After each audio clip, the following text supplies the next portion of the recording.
ನಾವಿದ್ದೀವಿ ಸದಾಶಿವ್ ನಗರದಲ್ಲಿ ಅಪ್ಪಾಜಿಯವರು ತುಂಬಾ ಸಮಯನ ಇದೇ ಮನೆಯಲ್ಲಿ ಕಳೆದಿದ್ರಂತೆ. ಸೊ ಅದ್ರ ಬಗ್ಗೆ ಮಾತಾಡೋದಕ್ಕೆ ಅಪ್ಪಾಜಿಯವರ ಮುದ್ದಿನ ಅಳಿಯ ಇದ್ದಾರೆ. ಸರ್ ನಮಸ್ತೆ. ನಮಸ್ಕಾರ. ಸರ್ ಹೇಳಿ ಸರ್. ಹಾಗೆ ಮೊದಲನೇ ಮಗಳು ಕೂಡ ಇದ್ದಾರೆ, ಲಕ್ಷ್ಮಿ ಅಮ್ಮ, ನಮಸ್ಕಾರ.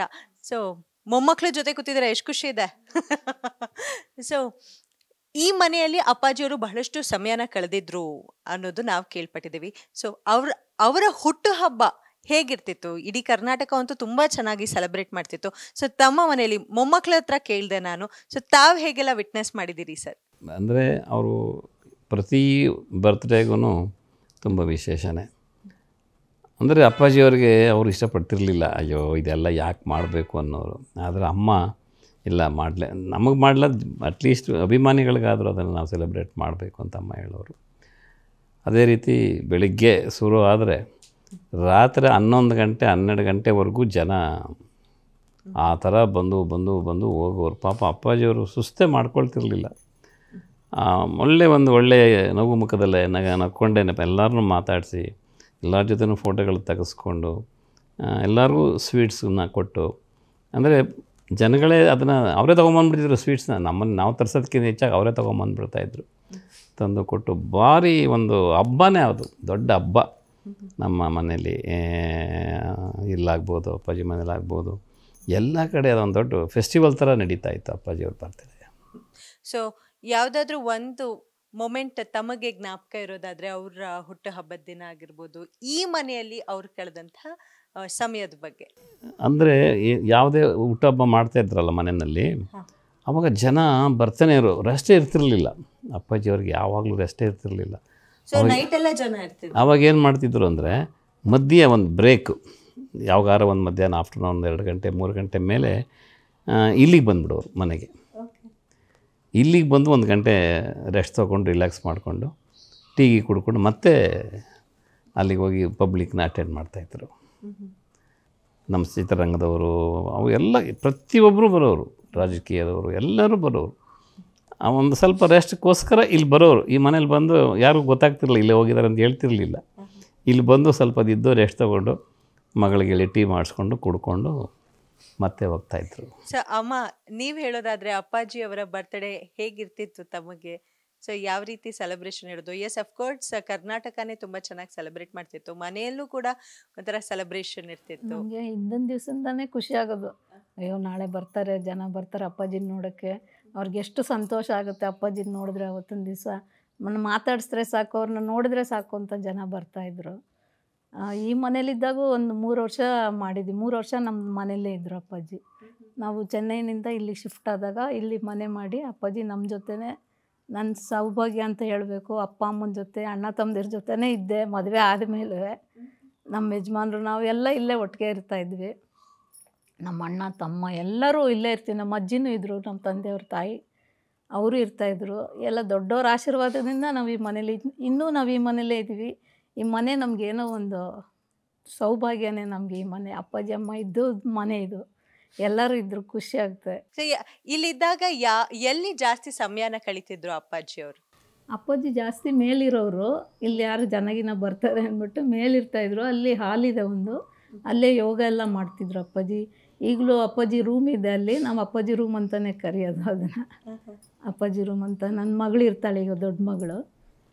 ತುಂಬ ಸಮಯ ಕಳೆದಿದ್ವಿ. ಇದು ಮನೆಯೆಲ್ಲ ತುಂಬ ಆಲ್ಟ್ರ್ ಆಗಿದೆ ಆ್ಯಕ್ಚುಲಿ. ಇಲ್ಲಿ ಮೊದಲೊಂದು ಚಿಕ್ಕದು ಇದಿತ್ತು, ರೇಲಿಂಗ್ ಥರ, ಅಲ್ಲಿಂದ ನೋಡೋರು ಅಪ್ಪಾಜಿ. ಈ ಹಾಲ್ ಕಾಣ್ತಾ ಇತ್ತು, ಬಾಲ್ಕನಿ ಇತ್ತು. ಅಲ್ಲಿಂದ ಈಗ ರೂಮ್ ಮಾಡಿಬಿಟ್ಟಿದ್ದೀವಿ ಮೇಲೆ. ಅದು ಜಾಗದಲ್ಲಿ ನಿಂತ್ಕೊಂಡು ಕರೆಯೋರು, ಏನಮ್ಮ ಇದು ಕಳಿಸ್ರಮ್ಮ, ಅದು ಕಳಿಸ್ರಮ್ಮ, ಏನು ಮಾಡ್ತಿದ್ದೀರಮ್ಮ ಅಂತ ಎಲ್ಲ ಕೇಳೋರು ಅಲ್ಲಿಂದ. ಅದು ಈಗಲೂ ನನಗೆ ಹಂಗೆ ಅಂದ್ಕೊಂಡು ನೋಡಿದ್ರೆ ಅಪ್ಪಾಜಿ ಮಾತಾಡ್ತಾ ಇದ್ದಾರೆ ಅನ್ನೋ ಥರನೇ ಜ್ಞಾಪಕ ಬರುತ್ತೆ. ಓಕೆ.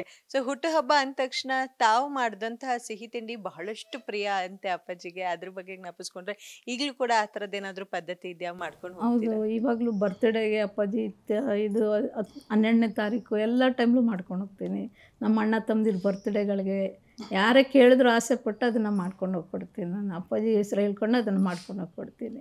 ಇಷ್ಟ ಅವ್ರಿಗೆ. ಅದೊಂದು ಮೈದಾ ಹಿಟ್ಟಲ್ಲಿ ಮಾಡೋದು ಸ್ವೀಟು, ಅದು ಅವ್ರಿಗೆ ತುಂಬ ಇಷ್ಟ. ಪ್ರತಿಯೊಂದು ಬರ್ತ್ಡೇಲೂ ಮಾಡಿಕೊಡ್ತಾಯಿದ್ವಿ. ಮತ್ತು ಅಪ್ಪಾಜಿದು ಆರ್ಟಿಸ್ಟ್ ಅಸೋಸಿಯೇಷನ್ ಮೀಟಿಂಗ್ ಮಾಡ್ತಾಯಿದ್ರು, ಅದಕ್ಕೂ ಮಾಡಿಸ್ತಾಯಿದ್ರು. ಎಲ್ಲರಿಗೂ ತಿನ್ನಿಸೋರು, ನನ್ನ ಮಗಳು ಮಾಡಿದ್ದಾಳೆ ಅಂತ. ಅದು ಈಗಲೂ ನೆನೆಸ್ಕೊಂಡ್ರೆ ನಂಗೆ ತುಂಬ ಖುಷಿ ಆಗುತ್ತೆ. ಸರ್, ತಾವು ಅಪ್ಪಾಜಿ ಜೊತೆ ಚಿತ್ರಗಳಲ್ಲಿ ಕೆಲಸ ಕೂಡ ಮಾಡಿದ್ದೀರಿ. ಸೊ ಆ ಒಂದು ಎಕ್ಸ್ಪೀರಿಯನ್ಸ್ನ ನಮ್ಮ ಜೊತೆ ಶೇರ್ ಮಾಡ್ಕೊಳೋದಾದ್ರೆ ಏನು ನಿಮಗೆ ಇನ್ನೂ ಕಾಡುತ್ತೆ ಮತ್ತು ಏನನ್ನ ತಾವು ಮಿಸ್ ಮಾಡ್ಕೋತಿದ್ದೀರಿ? ಏನಿಲ್ಲ, ಅಪ್ಪಾಜಿಯವರು ನಮ್ಮ ಜೊತೆಲಿ ಸುಮಾರು ನಾನು ಒಂದು 40 ಚಿತ್ರಗಳನ್ನ ನಾನು ಕೆಲಸ ಮಾಡಿದ್ದೀನಿ. ನನ್ನ ಚಿತ್ರಗಳು, ಅಮ್ಮ ಮಾಡಿದ ಚಿತ್ರಗಳು, ಮನೇಲಿ ಯಾರೇ ಚಿತ್ರಗಳು ಮಾಡಿದ್ರು ಪ್ರತಿ ಚಿತ್ರಕ್ಕೂ ಕೆಲಸ ಮಾಡ್ತಿದ್ದೆ ನಾನೇ. ಅಂದರೆ ಅವರ ಒಂದು ಶಿಸ್ತು, ಅಪ್ಪಾಜಿಯವರು ಶಿಸ್ತು ಹೆಂಗಿತ್ತು ಅಂತಂದರೆ, ಹಿಂದಿನ ದಿವಸನೇ ಅವರು ನಾಳೆ ಶೂಟಿಂಗು, ಹಿಂದಿನ ದಿವಸನೇ ಕೇಳೋರು ನಮ್ಮನ್ನು ಕರೆದು, ಏನಪ್ಪ ನಾಳೆ ಎಷ್ಟೊತ್ತಿಗೆ ನಾನು ರೆಡಿ ಆಗಬೇಕು, ಎಷ್ಟೊತ್ತಿಗೆ ನಾನು ಇರಬೇಕು, ನಾನು ಎಷ್ಟೊತ್ತಿಗೆ ಶಾರ್ಟ್ ತೆಗಿತಾರೆ ಅಂತ ಕೇಳ್ಕೊಳ್ಳೋರು. ಯಾಕೆ ಅಂತಂದರೆ ಅವರು ಯೋಗ ಮಾಡ್ತಿದ್ರಲ್ಲ ಅಪ್ಪಾಜಿ. ಎಷ್ಟೊತ್ತಿಗೆ ಶಾರ್ಟ್ ತೆಗಿತೀರಿ? ನಾವು 9 ಗಂಟೆ ಅಂತ ನಾವು ಹೊಸ ಡೈರೆಕ್ಟರ್ ಕೇಳಿದ್ರೆ, ಅಣ್ಣ 9 ಗಂಟೆಗೆ ಶಾರ್ಟ್ ತೆಗಿತೀನಿ ಅಂದರೆ ಅಪ್ಪಾಜಿ ಎಷ್ಟೊತ್ತಿಗೆ ಎದ್ದು ಹೇಳಬೇಕು? ಅವರೇ ಕ್ಯಾಲ್ಕುಲೇಟ್ ಮಾಡ್ಕೊಳ್ತಾಯಿದ್ರು. ಎದ್ದು ಸ್ನಾನ ಆಗಿ ಮತ್ತು ಯೋಗ ಮಾಡಿ ಒಂದು ಮೆಡಿಟೇಷನ್ ಮಾಡಿ ನಂತರ ಅವರು ಬಂದು ಮೇಕಪ್ ಕೂತ್ಕೊಂಡು ಎಷ್ಟೊತ್ತಾಗುತ್ತೆ ಎಲ್ಲ ಅವರೇ ಒಂದು ಕ್ಯಾಲ್ಕುಲೇಷನ್ ಮಾಡಿಕೊಂಡು ಆ ಟೈಮ್ ಕರೆಕ್ಟಾಗಿ 9 ಗಂಟೆ ಅಂದರೆ 9 ಗಂಟೆ ಬಿತ್ತು ಡ್ರೆಸ್ಸು ತಿಂಡಿನ ತಿನ್ಕೊಂಡು ಶಾರ್ಟ್ ಬಂದ್ಬಿಡೋರು. ಅದೆಲ್ಲ ಮರೆಯೋಕ್ಕಾಗಲ್ಲ, ಅದೆಲ್ಲ ಮರೆಯದೇ ಇರೋಂಥ ವಿಷಯಗಳು.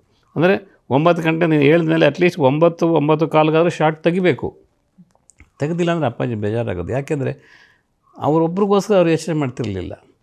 ಅಷ್ಟು ಜನ ಟೆಕ್ನಿಷಿಯನ್ಸ್ ಎಲ್ಲರೂ ರೆಡಿಯಾಗಿ ಕೂತಿದ್ದಾರೆ, ಯಾಕೆ ಲೇಟ್ ಮಾಡ್ತಿದ್ದೀರಿ, ತೆಗೀರಿ ಅಂತ ಹೇಳೋರು. ಸೊ ಅವ್ರಿಗೂ ಕೂಡ ಇವಾಗ ನಾವೆಲ್ಲ ಹೇಗೆ ಸಿಂಪಲ್ ಲೈಫ್ ಲೀಡ್ ಮಾಡ್ತೀವಿ, ಅಂದರೆ ಆಚೆ ಹೋಗಬೇಕು, ಆಚೆ ಆರಾಮಾಗಿ ನಡ್ಕೊಂಡು ಹೋಗಬೇಕು, ಆ ಥರದ್ದೆಲ್ಲ ಆಸೆ ಇತ್ತಾ? ಯಾವತ್ತಾದರೂ ಮಾರು ವೇಷದಲ್ಲಿ ಆಚೆ ಹೋಗಿದ್ದು, ತಿಂದಿದ್ದು ಮಾಡಿದ್ದು ಆ ಥರದ್ದು ಯಾವ್ದಾದ್ರು ಸನ್ನಿವೇಶ ಇದೆಯಾ? ಮಾರು ವೇಷದಲ್ಲಿ ಏನು ಹೋಗ್ತಿರಲಿಲ್ಲ. ಅವರು ನೈಟ್ ಹೊತ್ತು ಯೂಶಲಿ ಅವರು ಸಾಯಂಕಾಲ ಹೊರಗಡೆ ವಾಕಿಂಗ್ ಹೋಗಲೇಬೇಕು. ತಲೆಗೆ ಒಂದು ಟವಲಲ್ಲಿ ಪೇಟೆ ಥರ ಕಟ್ಕೊಂಡು ಹೋಗೋರು. ಗುರ್ಸ್ತಾ ಇದ್ರು. ಆದ್ರೂ ಹಿಂಗೆ ವಾಕ್ ಮಾಡ್ತಾ ಇದ್ರಲ್ಲ, ಡಿಸ್ಟರ್ಬ್ ಮಾಡಬಾರ್ದು ಅಂತ ಜನನು ಪಾಪ ಇದು ಮಾಡ್ತಾಯಿದ್ರು. ಓಡಾಡು ತುಂಬ ನೈಟ್ ಹೊತ್ತು ಮಾತ್ರ 1 ಅವರ್ ಹೋಗಲೇಬೇಕು ಅವರು ವಾಕಿಂಗ್ಗೆ. ಅದೊಂದು ಗ್ಯಾರಂಟಿ ಆಗಿಬಿಟ್ಟಿತ್ತು, ನಿಮ್ಮದು ಗ್ಯಾರಂಟಿ ನ್ಯೂಸ್ ಥರ.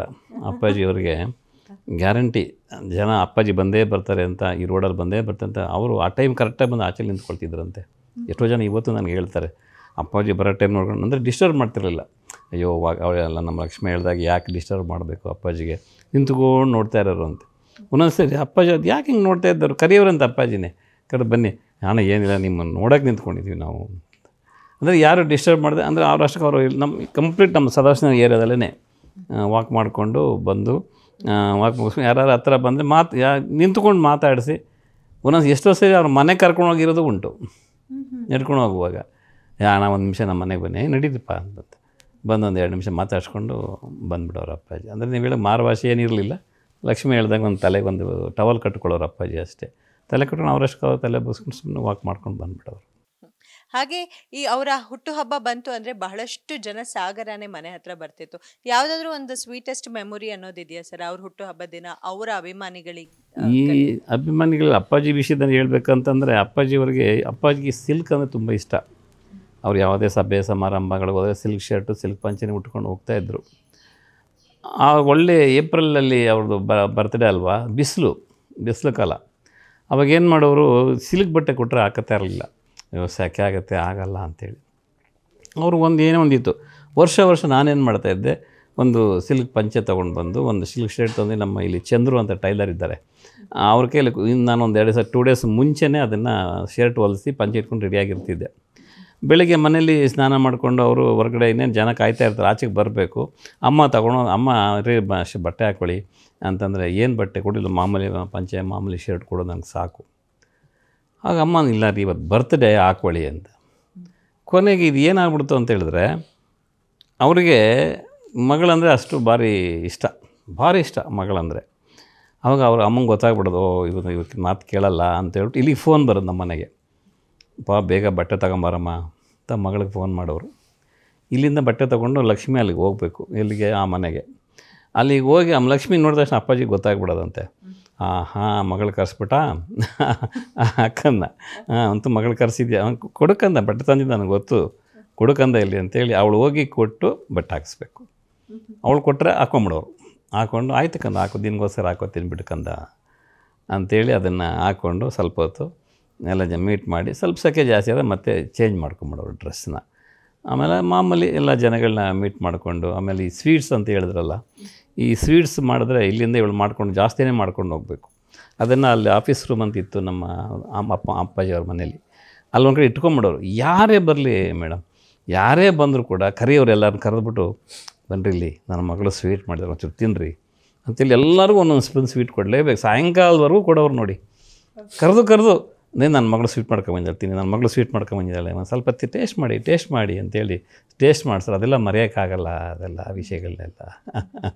ಸೊ ಅಮ್ಮ, ಅಪ್ಪಾಜಿಯವ್ರಿಗೆ ತಾವ್ ಯಾಕೆ ತುಂಬ ಇಷ್ಟ ಆಗ್ತಿದ್ರಿ? ಆಮೇಲೆ ತಮ್ಮ ವಿದ್ಯಾಭ್ಯಾಸದ್ದು ಆ ಥರದ್ದೆಲ್ಲ ಅವರು ಚೆಕ್ ಮಾಡ್ತಿದ್ರಾ? ಏನಾದರೂ ಹೇಳ್ಕೊಟ್ಟಿರೋದಿದೆಯಾ? ಏನಾದರೂ ಅವ್ರಿಗೆ ಪಾಪ ನಮ್ಮನ್ನು ನೋಡ್ತಿದ್ದಿದ್ದೇ ಕಷ್ಟ. ಅವ್ರಿಗೆ ಶೂಟಿಂಗ್ ಯಾವಾಗಲೂ ಬ್ಯುಸಿ ಇರ್ತಾಯಿದ್ರು. ನಮ್ಗೆ ಅದ್ರ ಬಗ್ಗೆ ಎಲ್ಲ ಕೇಳ್ತಾನೆ ಇರಲಿಲ್ಲ. ನಮ್ಮಮ್ಮ ಅವ್ನು ನೋಡೋರು ಅದೆಲ್ಲ. ಅಪ್ಪಾಜಿ ನಮ್ಮ ಮಕ್ಕಳು ಊಟ ಮಾಡೋದು ಸಾಕು, ಮಲಗಿದ್ರೆ ಸಾಕು ಅಂತ ಅವರ ಯೋಚನೆ ಇದ್ದಿದ್ದು. ಯಾವತ್ತಾದ್ರೂ ಹಠ ಮಾಡಿ ಇಲ್ಲ ಅಪ್ಪ ಬಂದ್ರೇನೆ ಮಾಡೋದು, ಅಪ್ಪ ಬಂದ್ರೇನೆ ಊಟ ಮಾಡೋದು, ಆ ಥರದ ಹಠದ ಸ್ವಭಾವ ಯಾರ್ದಿತ್ತು ಇದು ಮಕ್ಕಳಲ್ಲಿ? ಹಠದ್ದೇನು ಯಾರು ಹಠ, ಅಪ್ಪಾಜಿಯಿಂದ ಸ್ವಲ್ಪ ಭಯನೂ ಇತ್ತು, ಅಷ್ಟೇ ಪ್ರೀತಿನೂ ಇತ್ತು. ಹಠ ಏನು ಮಾಡ್ತಿಲ್ಲ. ಬಟ್ ಅಮ್ಮ ನನ್ನ ಬಗ್ಗೆ ಹೇಳೋರು, ಅಮ್ಮ ಅಪ್ಪಾಜಿ ಈ ಥರ ಅಪ್ಪಾಜಿ ಶೂಟಿಂಗ್ ಹೋಗ್ಬಿಟ್ರೆ ಅವಾಗೆಲ್ಲ ನೈಟ್ ಲೇಟ್ ಶೂಟಿಂಗ್ ಇರ್ತಿತ್ತಲ್ಲ, 10 ಗಂಟೆ 11 ಗಂಟೆ ರಾತ್ರಿಲಿ ಬಂದರೂ ನಾನೊಂದು 1.5 ವರ್ಷದ ಮಗು ಏನೋ ಇದ್ದಂತೆ. ಅಮ್ಮ ಅಪ್ಪಾಜಿ ಕಂದ ಅಂದ್ಬಿಟ್ರೆ ಅಂತ ಇದ್ದಂತೆ. ಅದನ್ನು ಯಾವಾಗಲೂ ಹೇಳ್ಕೊಂಡು ಪ್ರೀತಿ ಮಾಡೋರು ನನ್ನ. ನೀನು ಹಂಗೆ ಅಂತಿದ್ದೆ ಕಂದ, ನಂಗೆ ಕರೆದ ತಕ್ಷಣ ನೀವು ಎಷ್ಟೊತ್ತಲೇ ಬಂದು ಕರೆದ್ರು ಎಚ್ಚರಾಗಿ ಅಂತ ಅಂತಿದ್ದಂತೆ. ಅದು ತುಂಬ ಇಷ್ಟ ಅವ್ರಿಗೆ ಹೇಳೋರು. ಓಕೆ. ಸೊ ಕೊನೆಯದಾಗಿ ಅವರೊಟ್ಟಿಗೆ ತಾವುಗಳು ಹುಟ್ಟುಹಬ್ಬ ಆಚರಿಸಿದ ಸಂದರ್ಭವನ್ನು ಇವತ್ತು ಜ್ಞಾಪಕ ಮಾಡ್ಕೊಳೋದಾದ್ರೆ ಹೇಗೆ? ಅದು ಮರೆಯೋಕ್ಕಾಗದೇ ಇರೋ ದಿನಗಳು. ಅದು ಮತ್ತೆ ಅಪ್ಪಾಜಿ ಹುಟ್ಟುಹಬ್ಬ ಅಂದರೆ ಅದು ಏನು ಅವರ ಕೊನೆಯ ಹುಟ್ಟುಹಬ್ಬ, ತಾವೆಲ್ಲ ಒಟ್ಟಿಗೆ ಸೇರಿದಂಥ ಹುಟ್ಟುಹಬ್ಬ. ಅದೇ ಕೊನೆ ಹುಟ್ಟುಹಬ್ಬ ಅಂದರೆ ಆ್ಯಕ್ಚುಲಿ ನಾವು ಎವ್ರಿ 30th ಮಾರ್ಚ್ 30ನೇ ತಾರೀಕು ನಮ್ಮ ಮನೇಲಿ ಸತ್ಯನಾರಾಯಣ ಪೂಜೆ ಮಾಡ್ತಿದ್ದೆ ನಾನು. ಇಲ್ಲಿಗೆ ಬರೋರು, ಇಲ್ಲಿಗೆ ಆವತ್ತು ಪೂಜೆ ಬೆಳಗ್ಗೆ ಬಂದು ಇಲ್ಲೇ ಮಲಗಿರೋರು. ಊಟ ಗೀಟ ಮಾಡಿ ಪೂಜೆ ಮುಗಿಸ್ಕೊಂಡು ಊಟ ಮಾಡಿ ಮಲ್ಕೊಂಡು ಸಾಯಂಕಾಲ ಒಂದು 4:15 ಹಂಗೆ ಇದ್ದು ಮಗಳು ಕರೆದು ಟೀ ಮಾಡಿಸ್ಕೊಂಡು ಟೀ ಕುಡಿದ್ಬಿಟ್ಟು ಬರ್ತೀನಿ ಕಂದ ಅಂತೇಳಿ ಅವತ್ತೊಂದು ಮಾತು ಹೇಳ್ಬಿಟ್ಟು ಹೋದ್ರು ನನಗೆ ಇನ್ನೂ ಅದು ಮರೆಯೋಕ್ಕಾಗ್ತಾಯಿಲ್ಲ. ನೋಡೋಣ ನೆಕ್ಸ್ಟ್ ಬರ್ತೀನೋ ಇಲ್ವೋ ಅಂತ ಒಂದು ಮಾತು ಹೇಳಿದ್ರು. ಅದು ನೆನೆಸ್ಕೊಂಡ್ರೆ ತುಂಬ ಕಷ್ಟ ಆಗುತ್ತೆ. ಹೇಳ್ಬಿಟ್ಟು ಟೀ ಕುಡಿದ್ಬಿಟ್ಟು ಬರ್ಲಕ್ಕಂದ ಅಂತ. ಇದು ನಡೆದಿದ್ದು ಮಾರ್ಚ್ 30. ಅದಾಗಿ ಜಸ್ಟ್ ಒಂದು 12 days ಅಷ್ಟೇ, ಒಂದು 12ನೇ ತಾರೀಕು ಅಪ್ಪಾಜಿನ ನಾವು ಕಳ್ಕೊಂಬಿಟ್ವಿ. ಅದೆಲ್ಲ ನೆನೆಸ್ಕೊಂಡ್ರೆ ತುಂಬ ಕಷ್ಟ ಆಗುತ್ತೆ. ಸೊ ಬಹಳಷ್ಟು ತಾವು ಒಟ್ಟಿಗೆ ಒಳ್ಳೆ ಒಡನಾಟ ಇದ್ದವರು, ತಮ್ಮ ಜೊತೆ ಬಹಳಷ್ಟು ಒಳ್ಳೆ ಒಡನಾಟ. ಅದೇ ಅಪ್ಪಾಜಿ ತುಂಬ, ನಾನು ಯಾವಾಗಲೂ ಶೂಟಿಂಗಲ್ಲಿದ್ದರೆ ಮಧ್ಯ ಯಾವಾಗ ಗ್ಯಾಪ್ ಬಿದ್ದರೆ ನನ್ನ ಕರ್ಕೊಂಡು ಸುಮ್ಮನೆ ಒಂದು ರೌಂಡು ಸ್ಟುಡಿಯೋಗಳಲ್ಲಾಗಲಿ ಹೊರಗಡೆ ಅಂತ ಜೊತೆಲಿ ಸುಮ್ಮನೆ ಅವ್ರು ಇಲ್ಲಿ ರೆಡಿ ಆಗಬೇಕಲ್ಲ, ಲೈಟಿಂಗ್ಸು ಅಥವಾ ಇನ್ನೊಂದು ಏನೋ ಎಲ್ಲ ಸೆಟಪ್ ಮಾಡ್ಕೊಳ್ಳೋವ್ರಿಗೆ ಏನು ಮಾಡಬೇಕು, ಸುಮ್ಮನೆ ಕೂತ್ಕೊಳ್ತಾ ಇರಲಿಲ್ಲ. ಕರ್ಕೊಂಡು ಹೋಗೋರು ಒಂದಷ್ಟು ದೂರ ಹೊರಗಡೆ ನಡ್ಕೊಂಡು, ಸ್ಟುಡಿಯೋ ಒಳಗಡೆ ಆದರೆ ಸ್ಟುಡಿಯೋ ಒಳಗಡೆ, ಔಟ್ಡೋರ್ ಒಂದಷ್ಟು ದೂರ ನಡ್ಕೊಂಡು ಏನೋ ವಿಷಯಗಳನ್ನ ಮಾತಾಡ್ಕೊಂಡು, ಮನೆ ವಿಷಯ ಆ ವಿಷಯ ಈ ವಿಷಯ ಎಲ್ಲ ಮಾತಾಡಿಕೊಂಡು ಹೋಗೋರು ಅಪ್ಪಾಜಿ. ಅದನ್ನು ನಮ್ಮ ಜೊತೆಲಿ ಕರ್ಕೊಂಡು ಮಾತಾಡ್ಕೊಂಡು ಹೋಗಬೇಕು. ಅವ್ರಿಗೇನಂದರೆ ಬರೀ ವರ್ಕರ್ಸ್ಗೆ ಏನಾದರೂ ಒಂದು ನಾವು ಮಾಡಬೇಕು, ಅವ್ರಿಗೇನಾರು ನಾವು ಒಳ್ಳೇದು ಮಾಡಿಕೊಡ್ಬೇಕು, ಇದನ್ನೇ ಡಿಸ್ಕಸ್ ಮಾಡಿ ಬೇರೆ ಏನು ಮಾಡ್ತಿರಲಿಲ್ಲ. ಮನೆ ವಿಷಯನ ಮಾತಾಡೋ ಜೊತೆಯಲ್ಲಿ ಕೆಲಸಗಾರನ ಏನಾರು ಅಚ್ಚುಕಟ್ಟಾಗಿ ನೋಡ್ಕೋಬೇಕು ಅಂಥೇಳಿ ಒಂದೊಂದಾಗಿ ನಮ್ಗೆ ಹೇಳ್ಕೊಂಡು ಹೋಗೋರು ಅಪ್ಪಾಜಿ. ಸೊ ಈಗ ಮರಿ ಮೊಮ್ಮಕ್ಕಳು ಇದ್ದಾರೆ, ತಮಗೆ ಮುತ್ತಾತ ಮಾಡಿರೋ ಯಾವ ಚಿತ್ರ ಬಹಳ ಖುಷಿ ಕೊಡುತ್ತೆ? ಎಲ್ಲ ಇವಾಗ ನಾನು ಹುಟ್ಟಿರೋ ಜನ್ರೇಷನ್, ನಾವು ಹುಟ್ಟಿರೋ ಏಜಲ್ಲಿ ಜಾಸ್ತಿ ಯಾರು ಹಳೆ ಪಿಕ್ಚರ್ಗಳು ಇಲ್ಲ ಪಿಕ್ಚರ್ಗಳು ಯಾರೂ ನೋಡಲ್ಲ. ಬಟ್ ನನಗೆ ತಾತನ ಪಿಕ್ಚರ್ಗಳು ನೋಡ್ಬೇಕಂದ್ರೆ ತುಂಬ ಇಷ್ಟ. ನಾನು ಸಣ್ಣವನಿರ್ಬೇಕಾದಾಗ್ಲೂ ಊರಿಂದ ಬೆಂಗಳೂರು ಬಂದಿದ್ರು ನಮ್ಮ ಅಜ್ಜಿಗೆ ದಿನ ರಾತ್ರಿ ಹೇಳ್ತಾ ಇದ್ದೆ, ತಾತನ ಒಂದು ಪಿಕ್ಚರ್ದು ಯಾವುದಾದ್ರು ಸ್ಟೋರಿ ಹೇಳಜ್ಜಿ ಅಂತ. ಅದಕ್ಕೆ ಕೇಳ್ಕೊಂಡೇ ಮಲ್ಕೊಡ್ತಾ ಇದ್ದೆ ನಾನು. ಸೊ ಹಂಗಾಗಿ ಯಾವ್ದು ಫೇವ್ರೇಟ್ ಅಂತ ಯಾವುದಿಲ್ಲ, ಬಟ್ ಎಲ್ಲ ಮೂವೀಸು ನೋಡ್ತಾ ಇದ್ದೆ. ಯಾವುದು ಬಬ್ರುವಾಹನ ಅಂದ್ರೇನು ಇಷ್ಟ, ಎಲ್ಲ ಮೂವೀಸ್ ಯಾವ್ದು ಇರ್ತಾಯಿತ್ತು, ಯಾರು ಟಿ ವಿ ಮೇಲೆ ಬರ್ತಾಯಿತ್ತು ಎಲ್ಲ ನೋಡ್ತಾ ಇದ್ದೆ. ಇಷ್ಟಪಡ್ತಿದ್ರಿ? ಎಲ್ಲ ಮೂವಿಗಳು ಇಷ್ಟ. ಓಕೆ ಸರ್, ಇಲ್ಲಿ ಅಪ್ಪಾಜಿಯವ್ರು ಬಹಳ ಟೈಮ್ ಸ್ಪೆಂಡ್ ಮಾಡಿದ್ದಾರೆ ಅಂದಾಗ ಅಪ್ಪಾಜಿಯವ್ರದ್ದು ಮೆಮೊರಿ ತರ ಏನಾದ್ರೂ ವಸ್ತುಗಳು ಇದ್ದೇ ನಮಗಾಗಿ ತೋರಿಸ್ಕೊಡ್ತೀರಾ? ಖಂಡಿತ ತೋರಿಸ್ಕೊಡ್ತೀವಿ, ಖಂಡಿತ ತೋರಿಸ್ಕೊಡ್ತೀನಿ. ಬನ್ನಿ ಸರ್, ಯಾವ್ದು ನೀವು ಕೇಳಿದ ಮೇಲೆ ನಾವು ತೋರಿಸ್ಲೇಬೇಕು, ನೀವು ಅದನ್ನು ಹೇಳಲೇಬೇಕು. ಹೋಗೋಣ.